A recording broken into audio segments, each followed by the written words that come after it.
Hello! Slightly different background today. I don't know, I just kind of felt like filming here instead. So here we are, and today we're talking about the books that I reread in 2020 because I really enjoy rereading. I like revisiting characters and worlds and experiencing the story again and learning new things about the story that I didn't notice the first time through.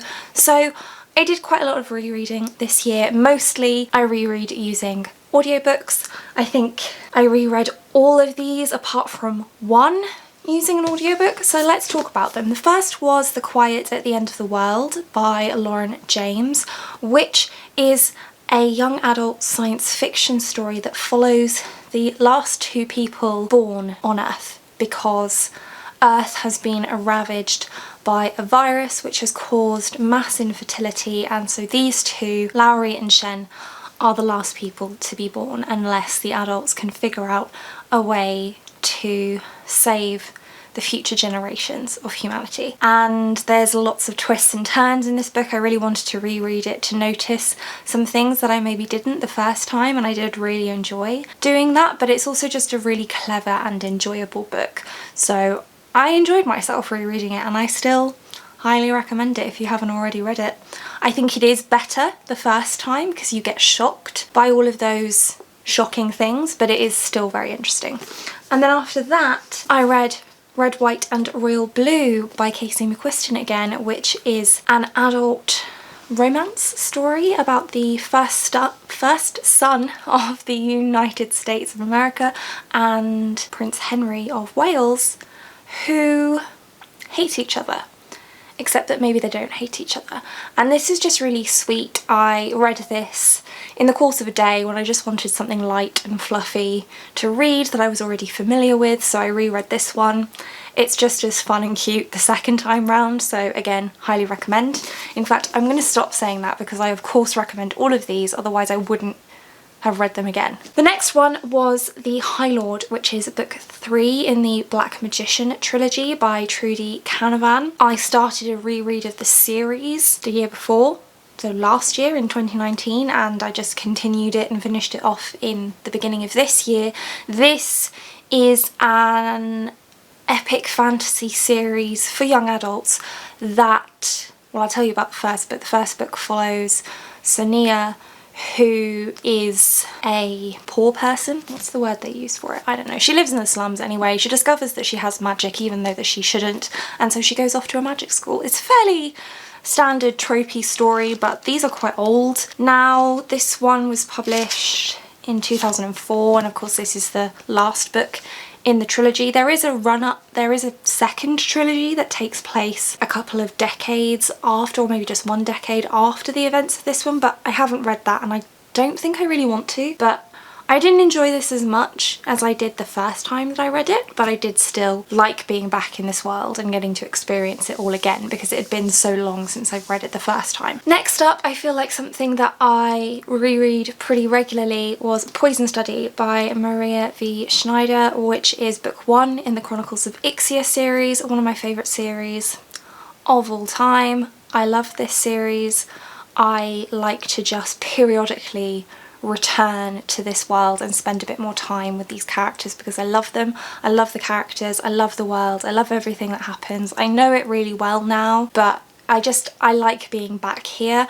And we actually read this for book club 1 month this year, and so many of you read it with me. Well, I'd already reread it by that point, but so many of you read it for the first time and loved it, and that makes me so happy. So yeah, I really enjoyed rereading this, and at some point I will reread the other books in the series because I'm so familiar with them. It doesn't really matter if I leave a big gap between rereads now because I know it really well.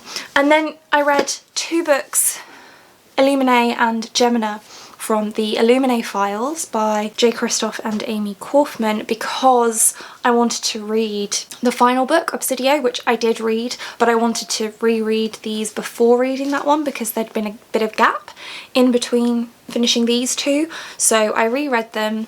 These are young adult science fiction stories. The first one follows Katie and Ezra as they flee their illegal mining planet that is being attacked by terrorists, and they're separated and they're on different spaceships and things start to go wrong. These are both kind of mystery adventure type stories, and I really enjoyed them. I'm glad that I reread them before reading Obsidia. I feel like that was a good decision. I would recommend reading that series quite close together because there's lots of little bits and pieces that tie into the ending that I think make it really interesting. So I would recommend that. And then I reread another book that I read for the first time in 2019, I think, maybe 2018. And that was The Queen of the Tealing by Erica Johansson, which is a young adult fantasy series that follows a woman named Kelsey who is the heir to the throne, but she's been hidden away her whole life, and she turns 18 and she has to wrest back control, but all sorts of political things happen that she has to deal with. And there's a really good plus size rep in this. Kelsey is plus size, and it's not one of those kind of, I mean, she has self-doubt and things. I mean, she's a person, we all experience that, but it was just quite positive rep, I thought, and I liked this series the first time that I read it, and I kind of wanted to reread it. I haven't continued with my reread of the series, but I will do it at some point. I've read it before, so I just kind of wanted to be with the characters again for a little bit, so I was happy to just reread the first one, but I probably will continue with my reread at some point. Then the one that I didn't read on audio was Monstrous Volume 1, which I actually read for the first time this year as well. And the first time I read it, I was extremely confused, so I reread it before reading Volume 2 in the hope that I would understand a bit better what was going on, and I did. So I'm really glad that I reread this one because I feel like I just appreciated what was happening in the story much more once I did that. So I have read the Volume 1 and 2. I haven't continued on with the series yet. I do want to, but graphic novels are quite expensive to buy, and I have so many books that I want to read that I just haven't prioritised picking up the next one. I probably should, but there you go. And then I wanted something fun and whimsical to read. Not whimsical, whimsical's the wrong word. Fun and easy to reread again. So I picked up The Honeymooners by Christina Lauren, which is a hate to love romance. But the reason I really like this one in particular is because a lot of romance books, the relationship at the centre of them is the source of all the drama or conflict within the book, but that's not the case with this one. So it follows Ethan and Olive, who are the siblings of the bride and groom, who are, for reasons I won't explain, unable to go on their honeymoon. So Ethan and Olive have to go on this honeymoon together and pretend to be married, but they actually hate each other, so that's fun.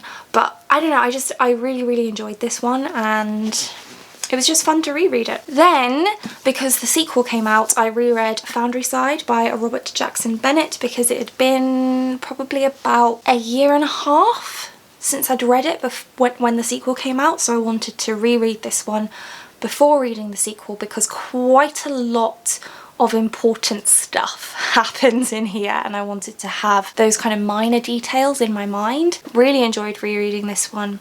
I really enjoyed the sequel. I will probably have to reread them both when the third book comes out. I don't know when that's going to be yet, maybe 2022, I'm not sure. But this one is an adult epic fantasy series where the magic system is called scriving, and it involves writing in the language of the scribes on objects to make them behave in a way different to what they normally would. So you could convince a plank of wood that it's actually a block of cement, and so it would have the weight of a block of cement rather than a plank of wood. So it's really helpful for things like construction and travel and all kinds of things, and the magic system is just fascinating.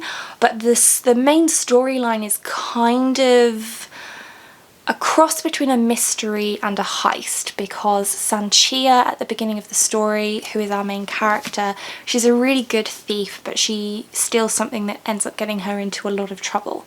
And I thoroughly enjoy this series. It's not for everyone, I get that, but I really love it. Then I wanted to read 2 more fluffy romance books, so I read Roomies and Josh and Hazel's Guide to Not Dating by Christina Lauren. Roomies is about Holland and Calvin. Calvin is a busker who Holland has become obsessed with, and then for various reasons they have to kind of get fake married, and it's just a lot of fun. I enjoyed this one. And then Josh and Hazel's Guide to Not Dating. Josh and Hazel are friends, really good friends, although Hazel kind of forces her friendship upon Josh.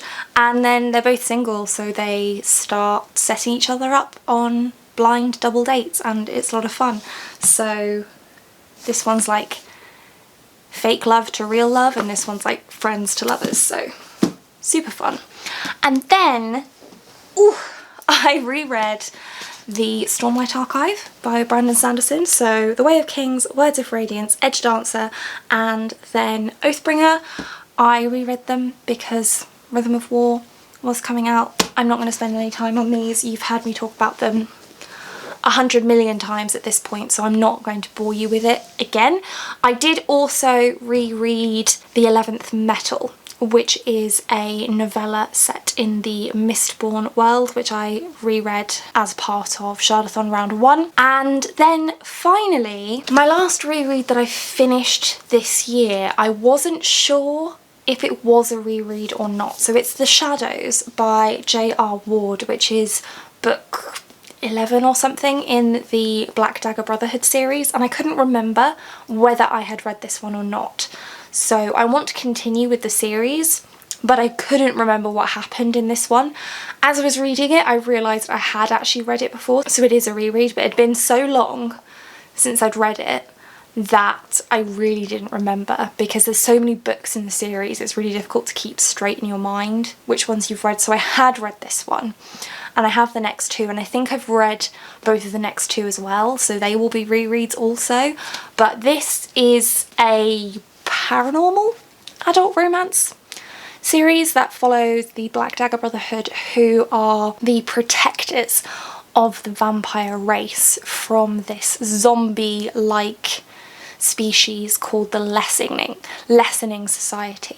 But really the main point of these books is each book follows a different brother in the Black Dagger Brotherhood as they fall in love, and it's very smutty and I very much enjoy it. And I should also say that I am just today going to start a reread of The Afterlife of Holly Chase by Cynthia Hand. Let me grab it. Yeah, so I'm starting my reread of this today, and I will finish this before the end of the year. It's not even that long. I think the audiobook is 10 hours. I listen at 2 times speed, so 5 hours. So I guess it's worth mentioning this one. This is a Christmas Carol retelling where Holly Chase is visited by the ghosts and she doesn't change her ways, and so when she dies she gets pulled into Project Scrooge to become the new ghost of Christmas past, and we follow her living that afterlife, I guess. So I really enjoy this one. I'm looking forward to rereading it. And that's it. Those are all the books that I reread in 2020. I enjoyed rereading all of them, otherwise I wouldn't have read them in the first place, or reread them in the first place. Do you like to reread books? And if you do, how many have you reread this year? What was your favourite? Can you even pick a favourite? Because, I mean, I possibly can, but then I also have The Way of Kings in here, which I haven't picked up because it's at the bottom of a very heavy pile now, but we all know that I love the Stormlight Archive as well. So that's it for this one. Thank you so much for watching. If you like this video and want to see more like this from me, then do think about hitting that subscribe button, and I hope to see you here again soon. Thanks, bye.